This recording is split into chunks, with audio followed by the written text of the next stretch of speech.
રાજકોટ ખાતે સાતમ આઠમના તહેવાર નિમિત્તે સૌરાષ્ટ્રનો સૌથી મોટો લોકમેળો રાજકોટ ખાતે યોજાય છે। રાજકોટના ટીઆરપી ગેમ ઝોનમાં આગ બાદ આ વખતે મેળાના ઘણા નિયમો આકરા બનશે। લોકમેળામાં ઇમરજન્સી એક્ઝિટ રૂટનો બેલ્ટ બનશે। મેળામાં દરેક બાબતનું ઝીણવટપૂર્વક આયોજન કરવામાં આવે છે। ડ્રોન દ્વારા સતત લોકોના ઘસારા ઉપર ધ્યાન રાખવામાં આવશે। ફાયરને લઈને તમામ વ્યવસ્થાઓ ઊભી કરવામાં આવશે। આ વખતે લોકમેળામાં ડીકન્જેસ્ટ કરવા માટે ઓલરેડી 30% જે સ્ટોલોની સંખ્યા છે એને ઘટાડવામાં આવી છે। એન્ટ્રી એક્ઝિટના ગેટો છે એમાં પણ વધારો કરીને 2 નવા ગેટ આપણે ઉપયોગમાં લેવાના છીએ। સાથોસાથ આ વખતે ડ્રોનથી જે આખી પબ્લિક છે એના જે કેટલી ગીર્દી છે એના ઉપર નજર રખાશે અને ગ્રાઉન્ડની કેપેસિટી કરતાં જો વધી જશે તો એન્ટ્રી પણ સ્ટોપ કરી દેવામાં આવશે।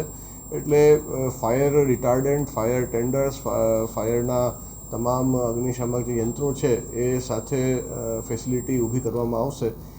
આ દિશામાં અમે પ્રયાસ કરી રહ્યા છીએ। સ્ટોલ ધારકોને અમુક માંગણીઓ છે જે ડેપ્યુટી કલેક્ટર સાહેબ સુધી એમને ચર્ચા કરી છે।